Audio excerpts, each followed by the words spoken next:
হয়ে আছে, ঘুমের মধ্যে আছে। আবু বকর সিদ্দিকের কদমে সাপ যাইয়া একটু টাচ করে, একটু চাটন দেয়, একটু মুখ লাগায়, সুরসুরি লাগে। জোরে কোন কথা ঠিক কিনা? আবু বকর সিদ্দিক কদম দিয়ে এইবার গর্তের মুখে আটকে মজবুত করে ধরেছে। যখনই সাপের মুখে একটু আঘাত লাগছে, সাপের মুখে একটু ছোঁয়া লাগছে, ওই মুহূর্তে সাপ সহ্য না করতে পারে আল্লাহ তাবারক তাআলার কাছে ক্ষমা চেয়ে আল্লাহকে ডেকে বলে, মাবুদ গো, তোমার বন্ধুর সাহাবী আবু বকর সিদ্দিক আমাকে তো বাধা দিয়েছে, ও রব্বুল আলামিন, আমি আর এইবার ক্ষমা করবো না। তোমার বন্ধুকে দেখার জন্য অনেক দিন হলো আমিও ক্লান্ত হয়ে আছি। নবীর দেখা, নবীর চেহারা দেখতে চাই, তোমার বন্ধুর সাহাবী আমাকে দেখতে দেয় না, দেয় না। জোরে কোন মারহাবা। ও রব্বুল আলামিন, তোমার বন্ধুর দুয়ারে শুধু আমি সব নয়, ও আল্লাহ, তোমার বন্ধু তো সমস্ত মাখলুকাতের নবী। চিল্লা চিল্লা বলুন মারহাবা। ও আল্লাহ, আর দেরি করব না, তুমি আমাকে ক্ষমা করে দিও। তোমার বন্ধুর প্রিয় সাহাবীর কদমে আমি সব এই মুহূর্তে আমার ক্ষমতা আমি জারি করে দিব। জোরে কোন মারহাবা। ও বন্ধুরা, সিদ্দিকে আকবরের কদমে সঙ্গে সঙ্গে রব্বুল আলামিনের কাছ থেকে আগেই ক্ষমা চেয়ে নিয়ে এইবার আবু বকর সিদ্দিকের পায়ের গোড়ালিতে সাপ টুস করে কামড় মেরে দেয়। জোরে কোন মারহাবা। কামড় দিয়েছে, বিষ ঢুকিয়ে দিয়েছে, টুস টুস করে বিষ আবু বকর সিদ্দিকের শরীরে ঢোকা শুরু করে দিয়েছে। জোরে কোন আল্লাহু আকবার। তারপর সিদ্দিক আকবর কদম সরাই না, বিষের যন্ত্রণা সহ্য করতে পারে না। সিদ্দিক আকবর নবীর চেহারার দিকে তাকায় আছে। নবীজি ক্লান্ত অবস্থায়, আমার নবীজি একটু ঘুমন্ত অবস্থায় আছে। বন্ধুরে, সিদ্দিক আকবর কান্দে, পানি মুছে ফেলছে চোখ থেকে, টাস টাস করে পানি পড়তে পড়তে হঠাৎ করিয়া দয়ার নবী মায়ার নবীজির মুখের উপরে আবু বকর সিদ্দিকের কান্নার এক ফোঁটা পানি পড়ে যায় নবীর মুখে। চিল্লায়া চিল্লায়া বলুন মারহাবা। এ বন্ধু গভীর মনোযোগ, প্রিয়তমা নবীজির প্রিয়তমা সাহাবী সিদ্দিক আকবরের চোখের পানি দেখে দয়ার নবী মায়ার নবীজি আর ঘুমাতে পারেন না। উঠে উঠে আবু বকর সিদ্দিককে বুকে জড়ায় ধরে নিয়ে ডাক দিল, আবু বকর রে, অমন করে কেন কাঁদছো রে আবু বকর? তোমার কান্না আমি নবী সহ্য করতে পারছি না। তোমার সংসারের কথা মনে হয়েছে, সন্তানদের কথা মনে হয়েছে, বাড়ির কথা মনে হয়েছে, অমন করে কেঁদো না, আমি নবীজি তোমার কান্না সহ্য করতে পারি না। সিদ্দিক আকবর হাউমাউ করে কান্দে। নবীকে ডাক দেবে, নবী গো,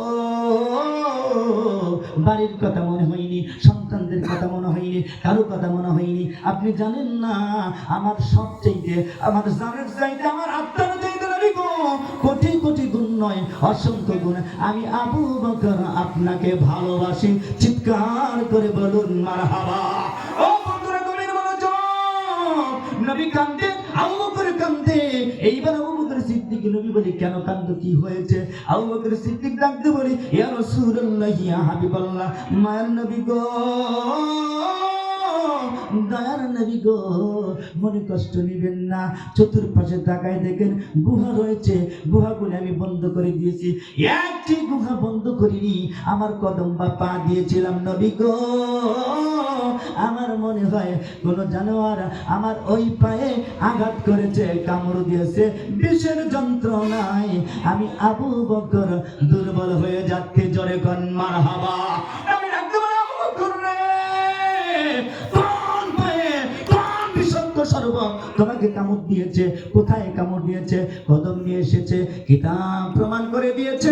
দয়ার নবী মায়ার নবীজি আবু বকর সিদ্দিকের কদমে আমার মায়ার নবীর মধুমাখা মুখ থেকে মধুময় একটু থুতু আমার নবীজি আঙ্গুলে ভরাই নিয়া আবু বকর সিদ্দিকের যেইখানে সাপ কামড় দিয়েছিল, সঙ্গে সঙ্গে নবীজির জান্নাতি মুখ থেকে জান্নাতি ওই থুতু লাগিয়ে দেওয়ার সঙ্গে সঙ্গে একদম পরিপূর্ণ হয়ে যায়। চিল্লায়া চিল্লায়া বলুন মারহাবা। এ বন্ধু গভীর মনোযোগ, এর ভিতরে অনেক হিকমত রয়েছে। আবু বকর সিদ্দিকের কাঙ্ক্ষা ছিল, আশা ছিল, শহীদ শহীদ হব। রসুলের সঙ্গে অনেক জিহাদে উনি সুন্দর করে রসুলের সঙ্গে হাজির হয়েছিল, জিহাদ করেছে, কিন্তু আল্লাহ রাব্বুল আলামিন কাফেরদের হাতে ওখানে শহীদ করেননি। মুরতাদদের হাতে আবু বকরকে শহীদ হওয়াটা আল্লাহ পছন্দ করেনি। কিতাবের ভিতরে এসেছে এইবার হিজরত হয়ে গেছে। অনেক দূরের কথা, অনেক অনেক সুন্দর পুরনো কথা, অনেক ইতিহাস। আমি বলতে চাচ্ছি আবু বকর সিদ্দিক আমার নবীজি দুনিয়া থেকে চলে যাওয়ার পরে সিদ্দিকে আকবরের সম্মুখে আজরাইল হাজির। জোরে কোন সুবহানাল্লাহ। বন্ধুরে, সিদ্দিক আকবর যেই দিন এই দুনিয়া থেকে চির বিদায় লইবে, ওই মুহূর্তে কিতাবের ভিতরে এসেছে আবু বকর সিদ্দিককে যেইখানে হিজরতের সময় গুহার মধ্যে সাপ কামড় দিয়েছিল, ওইখানে নতুন করে আবার ওই মরণের দিন ওইখানে সাপ কামড় দেওয়া যন্ত্রণা নতুন করে শুরু হয়ে যায়। জোরে কোন মারহাবা। একটু দর্শনী পড়ে আল্লাহুম্মা সাল্লি আলা সাইয়্যিদিনা মাওলানা মুহাম্মদ ওয়া আলা আলি সাইয়্যিদিনা লানা মুহাম্মদ। কোথায় রইলেন প্রাণের রাসূল আমাদের সারিয়া, আপনি সারা কি লাভ হবে আমরা ধরাই বাসিয়া। আল্লাহুম্মা সাল্লি সাইয়্যিদিনা মাওলানা মুহাম্মদ ওয়া আলা আলি সাইয়্যিদিনা মাওলানা। প্রিয় বন্ধুরা, আমার গভীর মনোযোগ। সিদ্দিক আকবর যেই দিন এই দুনিয়া থেকে বিদায় লইবে, ওই দিন আজরাইল আসার আগে ওই যে সর্প কামড় দিয়েছিল, ওই কামড়ের জায়গায় নতুন করে আবার ব্যথা শুরু হয়ে যায়। সিদ্দিক আকবর সহ্য করতে পারে না, কান্দে। আর দুজনের পানে ছেড়ে দিয়ে দিয়ে নিজেই ভাবে তার ভাবটা প্রকাশ করেছিল। আজকে যদি আমার মায়ার নবী নবীজি দুনিয়ার জগতে বেঁচে থাকতো, আমার নবীজির মুখের থুতু লাগিয়ে দিলে সাপের যন্ত্রণায় আমি ভালো হয়ে যেতাম। জোরে কোন সুবহানাল্লাহ। এ বন্ধুরা, সিদ্দিক আকবরকে সুন্দর করে বুঝিয়ে দেওয়া হয়, আবু বকর সিদ্দিক রে অমন করে কেঁদো না, এটা সাপের যন্ত্রণা নয়, এটা তোমার মনের আশা আল্লাহ পূরণ করে দিবে। জোরে কোন সুবহানাল্লাহ। সিদ্দিক আকবর দেখে আল্লাহ গো, ও রব্বুল আলামিন, আমার মনের কি বাসনা।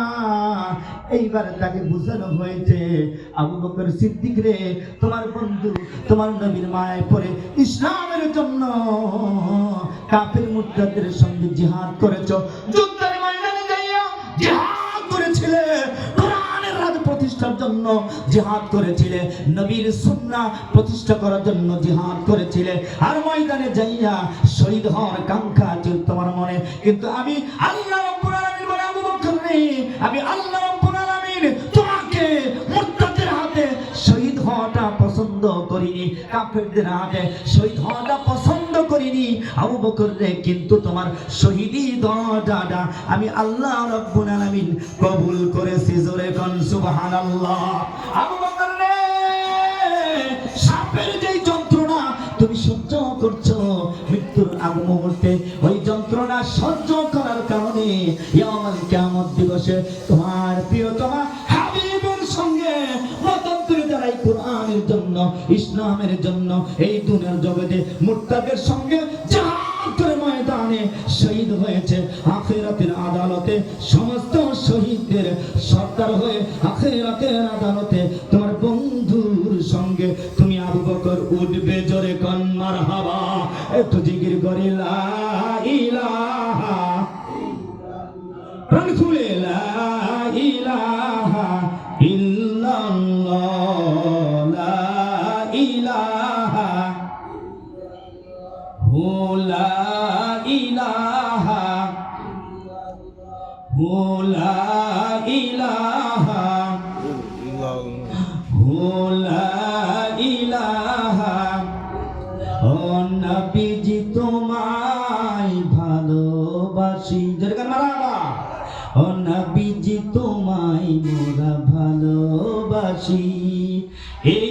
জীবন দিয়ে মোরা তোমায়, এই জীবন দিয়ে মোরা তোমায় ভালোবাসি, ভালোবাসি, ভালোবাসি। নবী গো তোমায় মোরা ভালোবাসি, এই জীবন দিয়ে